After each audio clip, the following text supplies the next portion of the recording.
Welcome to Strategy Saturday. I'm Charles Carillo, and today we're going to be discussing what is mezzanine debt. Have you always wanted to invest in real estate, but didn't have the time, didn't know where to find the deals, couldn't get the funding, and didn't want tenants calling you? Since 2006, I've been buying income-producing properties in great locations that provide us with consistent passive income while we wait for appreciation in the future and take advantage of tax laws while we're waiting. And unlike your financial advisor, we invest alongside our investors in every property we purchase. Check out investwithharborside.com. If you like the idea of investing in real estate, if you like the idea of passive income, partner with us at investwithharborside.com. That's investwithharborside.com. Mezzanine financing is a hybrid type of financing that incorporates the features of both debt and equity financing.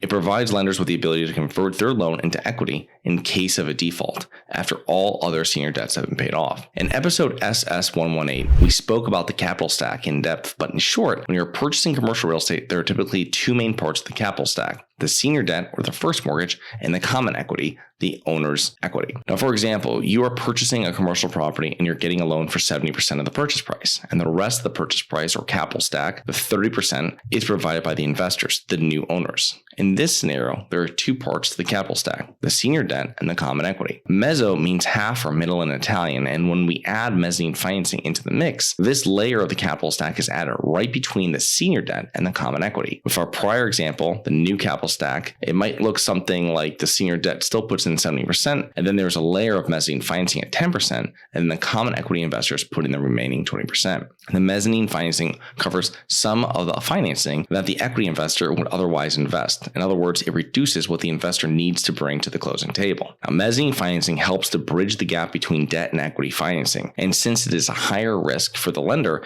it also commands higher returns, normally ranging from 9 to 13% in real estate and up to 20% when included in a capital stack of financing the purchase of a business. Lenders like mezzanine financing since it can be structured in a number of different ways, and normally it will include embedded options, allowing the lender the ability to take a specific action in the future, like the ability to convert the debt into equity, usually in the case of a default. Now, borrowers like mezzanine financing since it reduces the amount the new owners need to invest into the project. If the blended rate of both the senior debt and the mezzanine financing is lower than the potential return anticipated by the investors will see a much larger return on their investment. The blended rate is the interest charged on multiple layers of debt in the capital stack. If this is less than the anticipated return, investors are able to greatly increase the return when they invest less of their own cash and borrow more, a riskier and more advanced investment strategy.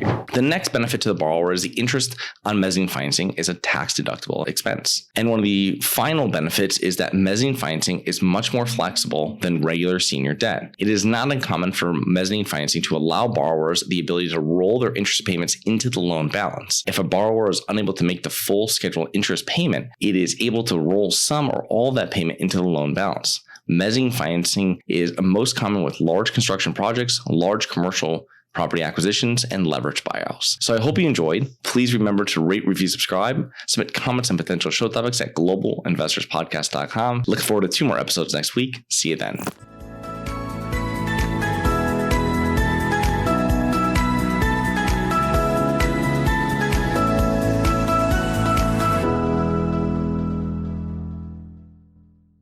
Nothing in this episode should be considered specific, personal, or professional advice. Any investment opportunities mentioned on this podcast are limited to accredited investors. Any investments will only be made with proper disclosure, subscription documentation, and are subject to all applicable laws. Please consult an appropriate tax, legal, real estate, financial, or business professional for individualized advice. Opinions of guests are their own. Information is not guaranteed. All investment strategies have the potential for profit or loss. The host is operating on behalf of Syndication Superstars, LLC exclusively.